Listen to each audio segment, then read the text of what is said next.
আজকে হচ্ছে আমি দেখাবো যারা হচ্ছে ৫টা বা ৬টা গরু পালতে চান, গাভী গরু বা হচ্ছে ষাঁড় গরু, তাদের জন্য যে শেড করতে যে পরিমাণ খরচ হয় বা কত খরচ হয়, কতগুলা ইট লাগে, সেটা আমি হচ্ছে দেখাবো। আজকে আমি হচ্ছে আসছি মানিকগঞ্জ জেলার সাটোরা উপজেলার উত্তরখামনা গ্রামে আব্দুল হালিমের বাসায়। তো সে একটি হচ্ছে ৫-৬টা গরুর শেড করেছে।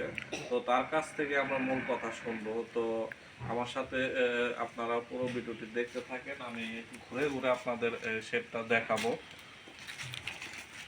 তো কি অবস্থা ভাই? না ভালো না?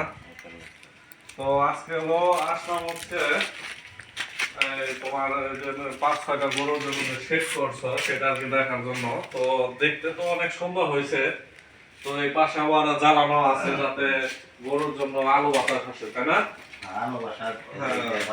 হ্যাঁ, ময়লা টলা ফেলানো যাবে, গরুর যে বর্জ্যগুলো সেটাও কি সহজে ফেলানো যাবে, টানতে হবে না। তারপরে দরজা তো দুইটা রাখা হয়েছে, তাই না? এই পাশে একটা, এই পাশে একটা। তো হচ্ছে যে শেডটা যে করা হয়েছে, যে টিন দিয়ে করা হয়েছে, তো এই টিন আর কাঠ বাবদ মোটামুটি কত টাকা খরচ হয়েছে আমাদের দর্শকদের উদ্দেশ্যে, যারা আর কি ৫-৬টা গরু পালার জন্য আর কি চিন্তা ভাবনা করতেছে বা করবে, এরকম তাদের সুবিধার্থে আর কি। ঘরটা আমার করতে টিন কাঠ বা মিস্ত্রি নিয়ে সব নিয়ে ১,১০,০০০ এরকম পড়ে গেছে। ১,১০,০০০ মতো। মানে টোটালটা কি ১,১০,০০০? এই ঘর আর ফাঁকাটা আলাদা।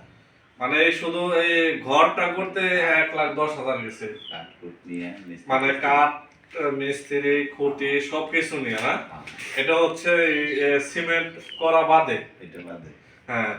আর যদি এই যে হাউস প্লাস হচ্ছে নিচে যে আপনার ফ্লোর ঢালাই সহ, এখানে মোটামুটি কত টাকা খরচ হয়েছে? এই জায়গায় গেছে ৩০,০০০ টাকা। এখানে হচ্ছে মিস্ত্রি সহ ৩০,০০০ টাকা, তাই না? তার এই যে এখানে কি লোকে এভাবে খোলায় নাকি এখানে আবার ডাল্লা দেওয়া হবে? এই জায়গাটা রাখার জন্য। হ্যাঁ, মানে জানি রাত্রিতে আটকে রাখা যায়, তাই না? তো এই যে ইটা যে হাউসটা, তাই না? এই হাউসের যে পরিকল্পনা কয়টা, মোটামুটি কয়টা গরু বাঁধা যাবে এখানে? জায়গায় ষাঁড় পাললে ৬টা পালা যাবে। আর গাভীর যদি পালে তাহলে ৪টে। গাভী একটু জায়গা বেশি লাগে, আবার গাভীর সাথে তো বাছুরও আছে, তাই না? তো এই পাশে আর কি হাউস করা হয় না, এখানে একটা হাউস রাখা হয়েছে, তাই না? ওই জায়গায় হলো পানি টানি আর এই জায়গায় কেটে দিন।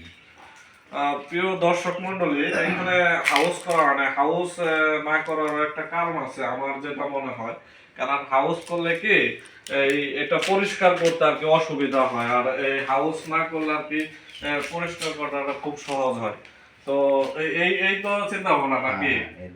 তো এখানে আবার এই যে একটা আমি যদি দেখাই, এখানে যে পানি বা বর্জ্য টর্জ্য যদি থাকে পানি জাতীয়, সেগুলা আর কি ফেলে দেওয়ার জন্য যে এখানে একটা বোতল লাগানোর সিস্টেম করে রাখা হয়েছে। এই পাশে আবার বোতলের মুখাও আছে, যাতে এটা ই করে রাখা যায়, মানে পেঁয়াজ দিয়ে মুখাটা লাগিয়ে রাখা যায় যাতে পানি বের না হয়। আর তারপরে দেখ অনেক সুন্দর হয়েছে, আপনারা ইচ্ছা করলে করতে পারেন। অনেকে যারা সেট করে এই যে জিনিসটা কিন্তু ভুল লাগায়।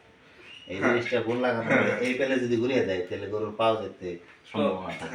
এইটা একটা খেয়াল করবেন, দেখেন এই যে এই রডটা যে লাগানো হয়েছে, এই যে এইভাবে লাগানো হয়েছে, এইভাবে লাগাইলে যে গরুর যে আপনার পাটা থাকে, পাটার ভিতর দিয়ে যে ভেঙে যাওয়ার সম্ভাবনা নাই। আর যদি আপনার এইভাবে লাগান তাহলে কি ভেঙে যাওয়ার সম্ভাবনা আছে, তাই না? আর এখানে তো গরু তো পালার ৫-৬টা নিয়ত বা ৪-৫টা, কিন্তু আমরা তো রড দেখতেছি কয়টা, ১টা ২টা ৩টা ৪টা ৫টা ৬টা, টানা দেওয়ার জন্য। মানে গরু যাতে কি টানা দেওয়া যায় একটার সাথে আরেকটা, তাই না? এমনার ঘরটাও ঠান্ডা আছে, উপর যেহেতু গাছ আছে, যে গরমের দিনে একটা সুবিধা, কারণ গরমের দিনে অনেক সময় বেশি গরম পড়লে গরু স্টক করার সম্ভাবনা থাকে।